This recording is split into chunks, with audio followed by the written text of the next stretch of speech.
Hello बच्चों, नमस्ते। कैसे हो आप सभी। मुझे उम्मीद है कि आप सभी बहुत अच्छे होंगे और बहुत ही अच्छी तरीके से अपनी पढ़ाई को भी कर रहे होंगे। तो प्यारे बच्चों, आज के इस क्लास में हम लोग क्लास 12 बायोलॉजी का पहले चैप्टर का रैपिड तरीके से रिवीजन करने वाले हैं। ऐसे बच्चे जिनको ये चैप्टर नहीं समझ आता, बिल्कुल से भी नहीं समझ आता, उन बच्चों को भी आज की क्लास करने के बाद ये चैप्टर बिल्कुल आसान तरीके से समझ आने वाला है। तो प्यारे बच्चों, चलिए स्टार्ट करते हैं आज की इस क्लास को। और क्लास को स्टार्ट करने से पहले मैं आपको बता दूं कि अगर आप लोग चैनल पर नए हैं तो चैनल को सब्सक्राइब करके नोटिफिकेशन को ऑल पर जरूर से कर लीजिएगा और साथ ही साथ क्लास को एक प्यारा सा लाइक करके अपने दोस्तों के पास शेयर जरूर से कर दीजिएगा। इस क्लास में हम लोग बिल्कुल भी बकवास नहीं करेंगे, एक्स्ट्रा चीजें नहीं पढ़ेंगे, ठीक है। थ्योरी नहीं समझेंगे यहाँ पर एग्जैक्टली वही चीजें मैं आपको बताऊंगी जो आपके एग्जाम के लिए इंपॉर्टेंट होने वाली हैं। तो चलिए भाई स्टार्ट करते हैं क्लास को। और आप लोग नाम देख सकते हो, भैया नाम क्या है, जीओ में जनन। तो यहाँ पर आपको सिंपली से जनन के बारे में पढ़ना है कि जनन क्या होता है, कितने प्रकार का होता है, ठीक है। अलैंगिक जनन की कौन कौन सी विधियां होती हैं, ठीक है, इन सभी को यहाँ पर आपको पढ़ना है। तो अगर हम लोग बात करें कि आखिर जनन क्या है, रिप्रोडक्शन क्या होता है, तो आपको ये नहीं बताना है कि जनन का मतलब सिर्फ बच्चे पैदा करना होता है, नहीं। जनन का मतलब सिर्फ बच्चे पैदा करना ही नहीं, बल्कि अपनी स्पीसीज में निरंतरता बनाए रखने का भी मतलब होता है। जैसे एग्जाम्पल में बात करें तो आप हो, आपके घर में आप हो, मम्मी है, पापा है, ठीक है, भाई है। आपकी शादी हो गई, आप अपने ससुराल चले गए, मम्मी है, पापा है, भाई बचे। भाई शादी नहीं कर रहे हैं, भाई कह रहे हैं कि दीदी हम लोग क्या करेंगे, हम शादी वादी नहीं करेंगे। और आजकल देख ही रहे हैं कि शादी के बाद जल्दी से डिवोर्स हो जाता है, कहीं कोई है ना, कहीं अब जो पत्नी होती है वो अपने पति को मार के चली जाती है, ये करती है वो करती है, मतलब बहुत ढेर सारे नाटक होते हैं। तो इस वजह से हम अपनी शादी नहीं करेंगे। जब आपके भैया शादी नहीं करेंगे, ठीक है, शादी नहीं करेंगे, रिप्रोडक्शन नहीं होगा, नया बच्चा नहीं आएगा, तो उनकी जो पीढ़ी है वो क्या है, वहीं से खत्म हो जाएगी, ठीक है। उनकी पीढ़ी में निरंतरता नहीं बनी रहेगी। अगर वहीं पे भैया की शादी हो जाती है, बढ़िया सी सुंदर सी भाभी आती है, फिर उनसे छोटा सा बच्चा आता है ना, फिर वो बच्चा बड़ा होता है, ठीक है, बच्चा बड़ा होगा, उसकी शादी होगी, फिर वहां पर भी उसका छोटा सा बेबी आएगा।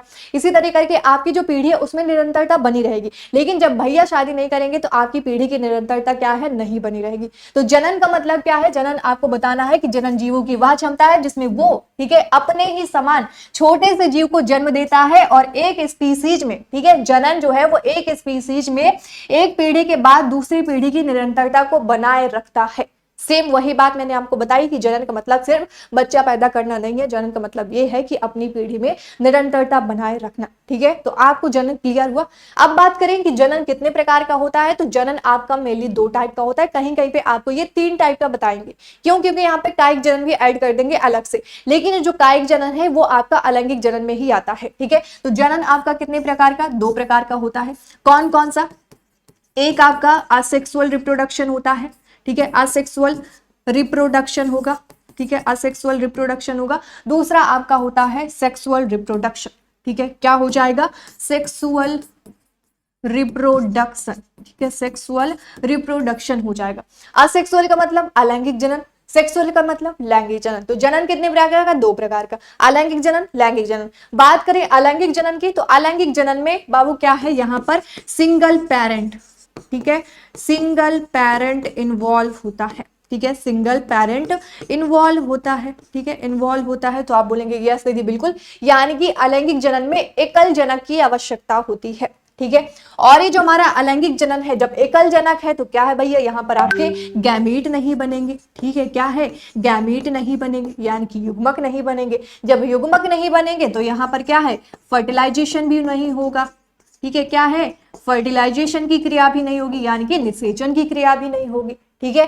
जब युग्मक नहीं बनेगा तो निषेचन नहीं होगा। अभी जो हमारे अलैंगिक जनन है, अलैंगिक जनन में जो संतान उत्पन्न होती है उसको हम लोग बोलते हैं क्लोन। क्या कहते हैं, क्लोन बोलते हैं, क्लोन। इसी तरह अगर सेक्सुअल रिप्रोडक्शन की बात करें तो यहाँ पर आपका मेल और फीमेल, ठीक है, मेल और फीमेल दोनों की आवश्यकता होती है, ठीक है। सेक्सुअल रिप्रोडक्शन में क्या है, मेल और फीमेल दोनों की आवश्यकता होती है। अब जब मेल और फीमेल दोनों है तो यहाँ पर क्या है, यहाँ पर गैमीट भी आपके बनेंगे, ठीक है, क्या है, गैमीट भी आपके बनेंगे। जब गैमीट बनेंगे तो यहाँ पर आपका फर्टिलाइजेशन भी होगा, ठीक है, क्या होगा, फर्टिलाइजेशन की क्रिया भी होगी, यानी कि निषेचन की क्रिया भी होगा। जब निषेचन की क्रिया होगी तो यहाँ पर क्या है, युग्मनज भी बनेगा, यानी कि आपका जायगोट भी बनेगा, ठीक है, जायगोट बनेगा तो आपका भ्रूण बनेगा, भ्रूण बनेगा तो छोटा सा बच्चा आएगा, है ना। अब ये जो बच्चा है उसमें क्या है, उसमें आपको भिन्नता देखने के लिए मिलेगी। क्यों, क्यों मिलेगी, क्यों मिलेगी, यहां पर क्या है, अब देखो आप हो, मम्मी हो, ठीक है, मतलब लड़की की बात कर रहे हो आप, मतलब लड़की हो और आपकी मम्मी है। अब ऐसा तो नहीं कि मम्मी जो है एज इट इज आपके जैसे होगी या फिर आप एज इट इज मम्मी की जैसे होगी, नहीं, आप में कोई ना कोई भिन्नता होगी, ठीक है, वेरिएशन आप में देखने के लिए मिलेगी। तो याद रखना कि जो हमारा लैंगिक जनन होता है यहाँ पर आपको क्या देखने के लिए मिलती है, वेरिएशन भी देखने के लिए मिलती है, भिन्नता भी देखने के लिए मिलती है। लेकिन जो अलैंगिक जनन होता है यहाँ पर जो संतान है वो अपने जनक के समान होती है, ठीक है, अपने जनक के समान होती है। इसको इसलिए इस वजह से हम इसको क्या बोलते हैं, क्लोन भी कहते हैं। क्या कहते हैं, क्लोन भी कहते हैं। क्लियर, बहुत बढ़िया।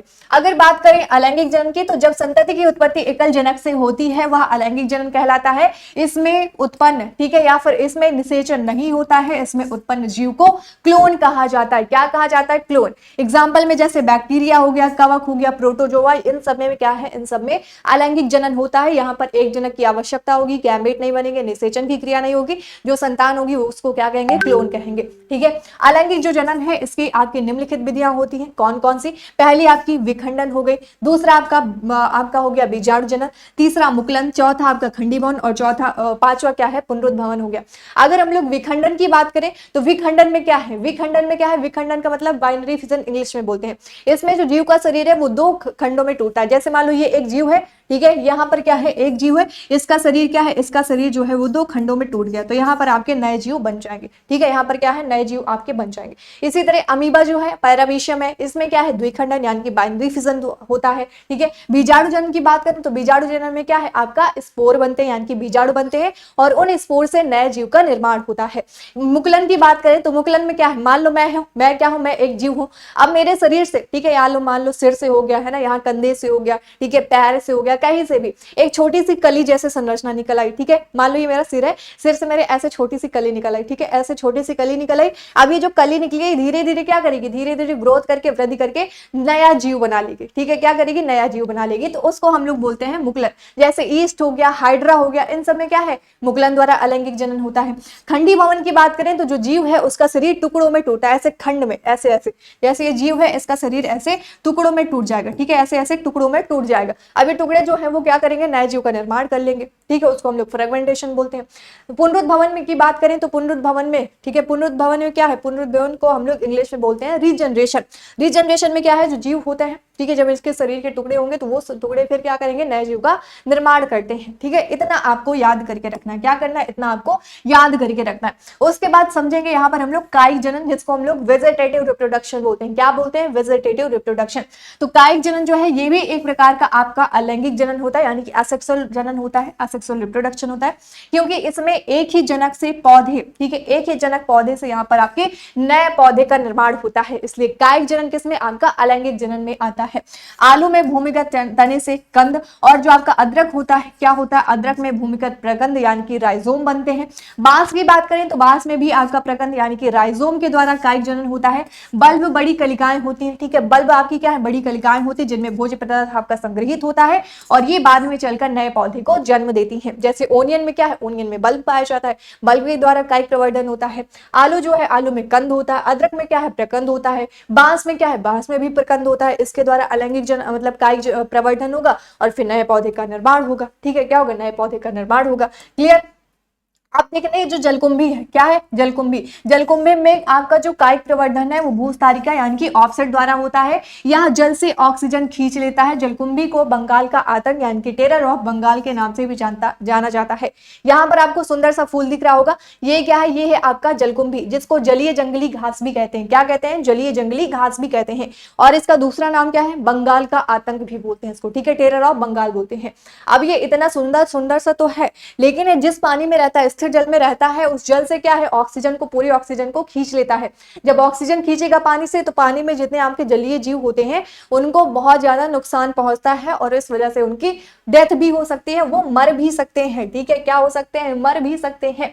बात करें अगर हम लोग नीला कुरंजी की, नीला कुरंजी क्या है भैया, नीला कुरंजी जो है वो एक ऐसा पौधा होता है जिसमें 12 साल में एक बार पुष्प खिलते हैं। 2006 में, ठीक है, 2006 में जब कई बच्चे होंगे जिनका मतलब जन्म हो गया होगा, लेकिन कई होंगे जिनका जन्म नहीं हुआ होगा, तो 2006 में क्या है, 2006 में, ठीक है, या फिर 12 वर्षों में एक बार पुष्पित होता है नीला कुरिंजी जो है। 2006 में केरल, कर्नाटक और तमिलनाडु के पहाड़ी क्षेत्र में सड़क के किनारे पुष्पों की कालीन बिछा थी। ठीक है, क्या थी, कालीन पूरी ऐसे बिछ गई थी। ये देखो, यहाँ पर देखो ये ब्लू कलर का आपको सुंदर सा फूल दिख रहा है ना, यही आपका क्या है, नीला कुरिंजी होता है। इसमें 12 साल में एक बार पुष्प खिलते हैं। और 2006 में जो पहाड़ी क्षेत्र थे उनके साइड साइड पर, ठीक है, सड़क के किनारे क्या है, पूरी इन फूलों की ऐसे कालीन बिछ गई थी, ठीक है। अब समझते हैं यहाँ पर लैंगिक जनन को, यानी कि अलैंगिक जनन हमने खत्म कर लिया। अलैंगिक जनन क्या है, इसके प्रकार क्या होते हैं, कायिक जनन क्या है, ठीक है, इनको समझ लिया हमने। अलैंगिक जनन लैंगिक जनन देखते हैं, यानी कि सेक्सुअल रिप्रोडक्शन देखते हैं। तो सेक्सुअल रिप्रोडक्शन में मैंने बताया कि यहाँ पर फीमेल और मेल दोनों की आवश्यकता होती है। जब दोनों होंगे तो गैमेट बनेंगे, जब गैमेट बनेंगे तो निषेचन की क्रिया होगी, और इनमें जो उत्पन्न संतान है उसमें क्या है, विभिन्नता देखने के लिए मिलती है, यानी कि वेरिएशन देखने के लिए मिलती है। लैंगिक जनन उच्च वर्गीय पौधे तथा जंतुओं में होता है। जो लैंगिक जनन है, सेक्सुअल रिप्रोडक्शन है, वो उच्च वर्गीय जो पौधे होते हैं, ठीक है, हायर जो प्लांट्स होते हैं, हायर एलिमेंट्स होते हैं, ठीक है, उनमें क्या है, उनमें आपका लैंगिक जनन होता है। इसमें दो विपरीत जनकों नर तथा मादा की आवश्यकता होती है, यानी कि मेल और फीमेल दोनों की आवश्यकता होती है। किसमें, लैंगिक जनन में। जो लैंगिक जनन है इसकी आपकी 3 घटनाएं होती है। कौन कौन सी, एक आपकी निषेचन पूर्व घटना, यानी कि प्री फर्टिलाइजेशन इवेंट होता है। दूसरा आपका निषेचन होता है। तीसरा आपका निषेचन पश्च घटना, यानी कि पोस्ट फर्टिलाइजेशन इवेंट होता है। बात करें निषेचन पूर्व घटना, तो निषेचन की पहले वाली जो घटना है इसमें आपका क्या क्या आता है बाबू, इसमें आता है युग्मक जनन, ठीक है, युग्मक जनन आता है और युग्मक स्थानांतरण, ठीक है, युग्मक स्थानांतरण दोनों आते हैं। जो निषेचन पहले वाली घटना होती है, निषेचन मतलब पूर्व घटना, पहले की घटना है, यहाँ पर युग्मक जनन आता है और युग्मक स्थानांतरण आता है। युग्मक जनन में क्या है, युग्मकों का बनना, ठीक है, युग्मकों का बनना क्या कहलाएगा, आपका युग्मकों का बनना ही आपका युग्मक जनन कहलाएगा, ठीक है। जैसे मेल जो होते हैं उनमें मेल गैमेट, यानी कि जो नर होते हैं नर में नर युग्मक बनते हैं, जो मादा होती है मादा में मादा युग्मक बनते हैं, तो इनका बनना ही आपका क्या कहलाएगा, युग्मक जनन कहलाएगा। युग्मक स्थानांतरण की बात करें तो युग्मकों का, ठीक है, युग्मकों का स्थानांतरण, ठीक है, युग्मकों का स्थानांतरण क्या कहलाएगा, आपका युग्मक स्थानांतरण कहलाता है। फर्टिलाइजेशन में क्या है बाबू, फर्टिलाइजेशन यानी कि निषेचन में क्या है, निषेचन में मेल गैमेट, ठीक है, मेल गैमेट और आपका फीमेल गैमेट, ठीक है, फीमेल गैमेट। तो मेल गैमेट और जो फीमेल गैमेट मिलते हैं, ठीक है, दोनों आपस में मिलते हैं, दोनों आपस में संलयित होते हैं, तो वही हमारा निषेचन कहलाता है। क्या कहलाएगा, ये जब दोनों आपस में मिलेंगे तो उसको हम लोग बोलेंगे निषेचन, ठीक है, क्या बोलेंगे, निषेचन बोलेंगे, निषेचन, ठीक है, क्या बोल देंगे, निषेचन बोलेंगे। क्लियर, बताओ जल्दी बताओ, जल्दी बताओ, क्लियर क्लियर क्लियर, अगर यहां तक क्लियर है तो बता दो। उसके बाद तीसरा पॉइंट था निषेचन पश्च घटना, जिसको हम लोग पोस्ट फर्टिलाइजेशन इवेंट बोलते हैं। अब निषेचन की बाद वाली जो घटनाएं आती हैं, निषेचन की बाद जो घटनाएं हैं इसमें भी आपकी 2 घटनाएं आएंगी। कौन कौन सी, पहला यहाँ पर आपका आएगा युग्मनज आएगा, ठीक है, क्या आएगा, युग्मनज आएगा, यानी कि जायगोट हो गया, ठीक है। फिर आपका यहाँ पर भ्रूणोद्भव हो गया, ठीक है, भ्रूणोद्भव हो गया। ये दोनों क्या है, ये दोनों आपके आते हैं निषेचन पश्च, यानी कि निषेचन की पहले वाली घटना निषेचन पूर्व घटना, फिर निषेचन होगा, ठीक है, निषेचन के बाद वाली जो घटनाएं हैं वो आपका कहलाएगा निषेचन पूर्व पश्च घटना, यानी कि यहाँ पर जायगोट बनेगा और भ्रूणोद्भव होगा, ठीक है, वो आपका कहलाएगा निषेचन, क्या कहलाएगा, निषेचन पूर्व घटना। अब यहाँ पर अगर हम लोग परागण के बात करें कि आखिर परागण क्या होता है, तो पराग कोश से परागकण निकलकर जब पुष्प के वर्तिकाग्र पर पड़ते हैं तो वही हमारा परागण कहलाता है।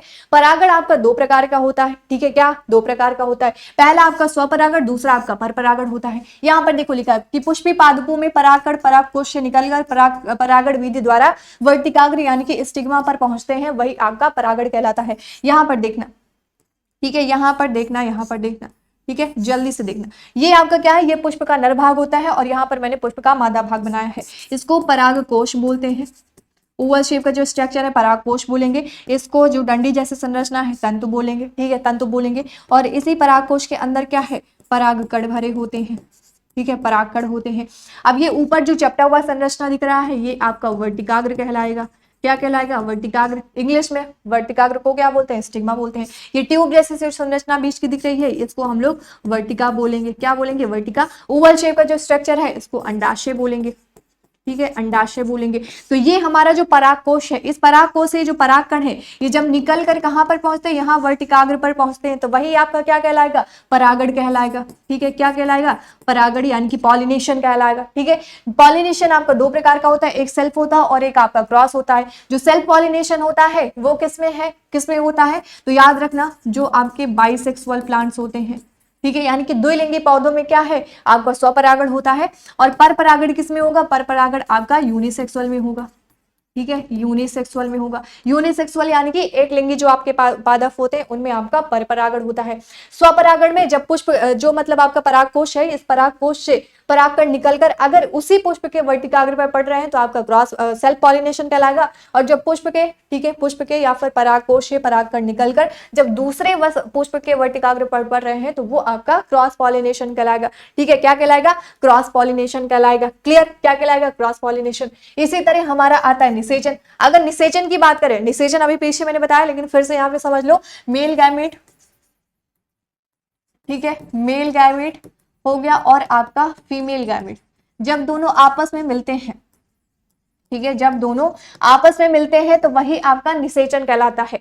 मेल गैमेट यानी कि नर युग्मक और मादा युग्मक, ये नर युग्मक है, ये मादा युग्मक है, जब दोनों आपस में मिलेंगे, ठीक है, दोनों आपस में मिल गए तो वही क्या कहलाएगा, निषेचन यानी कि फर्टिलाइजेशन कहलाएगा। फर्टिलाइजेशन जो है वो दो प्रकार का होता है, एक आपका बाह्य निषेचन और एक आपका आंतरिक निषेचन। यानी कि जब शरीर के बाहर निषेचन हो रहा है, ठीक है, शरीर के बाहर, यहां पर लिख देती हूं शरीर के बाहर, ठीक है, शरीर के बाहर जब निषेचन होता है उसको हम लोग बाह्य निषेचन बोलते हैं। जैसे मेढक, जेलीफिश, सीप, इन सब में क्या है, शरीर के बाहर निषेचन होगा, इसलिए इनको हम लोग क्या बोलेंगे, क्या बोलेंगे, बाह्य निषेचन बोलेंगे। जब शरीर के अंदर, ठीक है, शरीर के अंदर ही आपका निषेचन हो रहा है वो आपका आंतरिक निषेचन कहलाएगा। एग्जाम्पल में जैसे पक्षी हो गए, स्तनधारी, मनुष्य वगैरह जो होते हैं, यहाँ पर क्या है, यहाँ पर आपका आंतरिक निषेचन होता है। जैसे मेल गैमेट जो है, स्पर्म जो है, ओवम है, दोनों आपस में मिलेंगे, फर्टिलाइजेशन की प्रोसेस होगी। अब जब फर्टिलाइजेशन की प्रोसेस हुई वहां पर क्या है, युग्मनज बनेगा यानी कि जायगोट बनेगा। अब ये जो जायगोट है ये क्या होता है, जो फीमेल है, फीमेल के यूट्रस में जाकर इम्प्लांट होता है। ठीक है, जायगोट है, जायगोट के सेल डिवाइड होंगी, भ्रूण बनाएंगी, इम्ब्रियो बनाएंगी, इम्ब्रियो क्या है, फीमेल के यूट्रस में जाकर इम्प्लांट होगा और वहीं पर इसके डेवलपमेंट होगा। 9 महीने बाद एक छोटा सा बेबी आएगा। ठीक है, क्या है, छोटा सा बेबी। तो फर्टिलाइजेशन का अंदर ही हो रहा है, तो अंदर अगर शरीर के अंदर हो रहा है तो आंतरिक निषेचन, जैसे पक्षी वगैरह हो गए, ठीक है, स्तनधारी जितने भी आपके जीव जंतु होते हैं, यहाँ पर क्या है, यहाँ पर आपका आंतरिक निषेचन होता है। क्लियर, आगे देखते हैं, आगे देखते हैं। युग्मनज की बात करें, युग्मनज की बात करें तो लैंगिक जनन में, ठीक है, या फिर लैंगिक जनन करने वाले जीवों में युग्मक क्या होगा, युग्मक, युग्मक संलयन के पश्चात द्विगुणित आपका डिप्लॉइड यानी कि जायगोट बनता है। जायगोट से भ्रूण बनने की प्रक्रिया को हम लोग भ्रूणोद्भव कहा जाता है या फिर भ्रूणोद्भव कहते हैं। इस प्रक्रिया में जायगोट में कोशिका का क्या है, विभाजन होता है। देखा देखा देखा देखा, यहाँ पर देखा, ठीक है, यहाँ पर देखा। अब मैं मनुष्य की बात करूं, ह्यूमंस की बात करूं, मेल गैमेट क्या है, स्पर्म होता है, फीमेल गैमेट क्या है, ओवम होता है। जब ये दोनों आपस में मिलते हैं तो यहाँ पर फर्टिलाइजेशन की प्रोसेस होगी। ठीक है, किसकी होगी, फर्टिलाइजेशन की प्रोसेस होगी। अभी फर्टिलाइजेशन की प्रोसेस होने के बाद क्या है, जायगोट बनता है।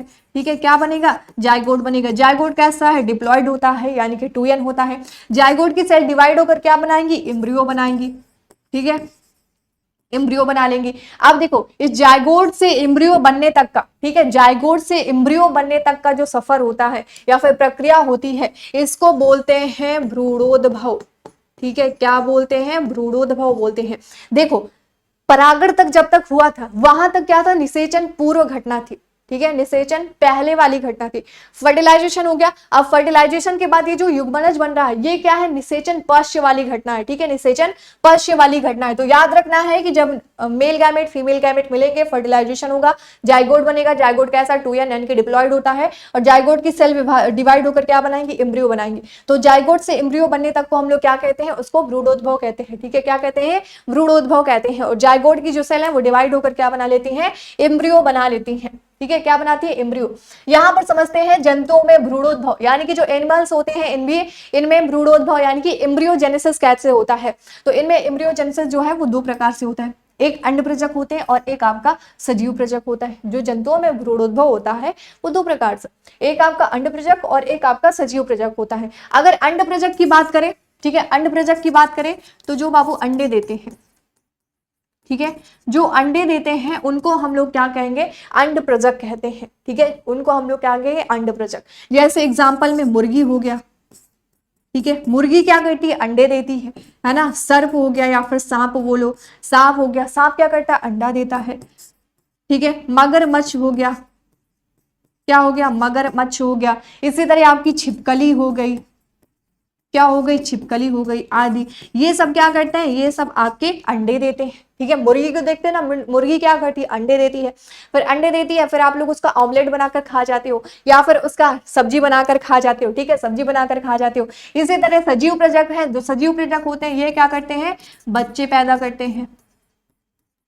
ठीक है, तो जो बच्चे पैदा करेंगे वो क्या कहलाएंगे, सजीव प्रजक कहलाएंगे। जैसे मनुष्य हो गया, ठीक है, मनुष्य हो गया, बिल्ली हो गया, ठीक है, बिल्ली हो गया, कुत्ता हो गया, ठीक है, बकरी हो गई, क्या हो गई, बकरी हो गई। ये सब क्या करते हैं, आप लोग देखते हो ना, ये सब बच्चे देते हैं। भैंस हो गई, गाय हो गई, ये बच्चे देते हैं। ऐसा तो नहीं अंडे देते हैं फिर अंडे से बच्चे निकलते, नहीं। मनुष्य को देखो, मनुष्य क्या करता है, बच्चे को पैदा करता है। बकरी क्या करती है, बच्चे को पैदा करती है। कुत्ता क्या करता है, बच्चे को पैदा करता है। गाय क्या करती है, बच्चे को पैदा करती है। ये ठीक है, तो जिनमें से बच्चे पैदा होते हैं या फिर जो बच्चे पैदा करते हैं वो आपके सजीव प्रजक कहलाते हैं। और जो अंडे देते हैं या फिर जिनमें मतलब जिन अंडों से अगर बच्चे निकल रहे हैं, ठीक है, या फिर ये बोलो कि जो अंडे देते हैं वही आपके अंड प्रजक कहलाते हैं। मुर्गी, सांप, मगरमच्छ, छिपकली, ये सब आपके क्या हो जाएंगे, क्या हो जाएंगे, अंड प्रजक हो जाएंगे। ठीक है, क्या हो जाएंगे, अंड प्रजक हो जाएंगे। तो यहां से जो आपका ये चैप्टर था वो खत्म होता है। और अपन लोगों ने, ठीक है, अपन लोगों ने बहुत ही कम टाइम पर पूरे चैप्टर का रिवीजन बहुत ही अच्छे तरीके से कर लिया है। एंड आई होप कि आप सभी को ये सारा जो मैंने बताया यहाँ पर, आपका रिवीजन करवाया, आपको बहुत ही अच्छी तरीके से समझ आया होगा। अगर आपको क्लास अच्छी लगी है तो अपने सभी दोस्तों के साथ क्लास को शेयर करना मत भूलिएगा। एक प्यारा सा लाइक कर दीजिएगा, साथ ही साथ चैनल को सब्सक्राइब करके नोटिफिकेशन को ऑल पर जरूर से कर लीजिएगा। बाकी जितने भी क्लास 12th वाले बच्चे हैं जो इस बार अपना एग्जाम देने वाले हैं, बोर्ड एग्जाम देने वाले हैं, उन सभी बच्चों के लिए मैं क्लास 12 बायोलॉजी का एक बैच लेकर आई हूं जिसका नाम है संकल्प। और ये बैच आपको ओनली 299 का मिलने वाला है। यहाँ पर आपको कंप्लीट बायोलॉजी पढ़ाई जाएगी। आपकी डेली क्लासेस होंगी, recorded live classes, panel PDF मिलेगा, हैंड रिटन नोट्स हो गया, क्वेश्चन प्रैक्टिस हो गया, टेस्ट हो गया, डाउट क्लासेस होंगी, सब कुछ आपको इसी बैच में मिलने वाला है। और ये जो 299 आपकी प्राइस है, ये आपकी 1 साल की फीस है। यानी कि 1 साल में आपके जब तक एग्जाम नहीं हो जाते तब तक आप इस बैच से अपनी पढ़ाई को कर सकते हैं, बिल्कुल से आसान तरीके से, बिल्कुल से, ठीक है, मजेदार तरीके से। डन।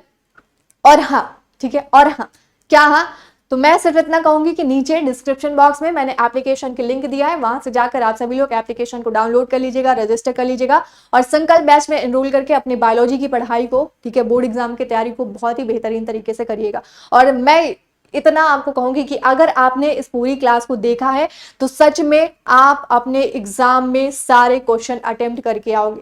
ठीक है, सारे क्वेश्चन आप लोग अटेम्प्ट करके आओगे, मैं पूरी गारंटी के साथ कहती हूँ। डन। तो आज के लिए इतना ही, मिलते हैं अपनी अगली क्लास में, तो तब तक के लिए wish all the best, take care and bye bye.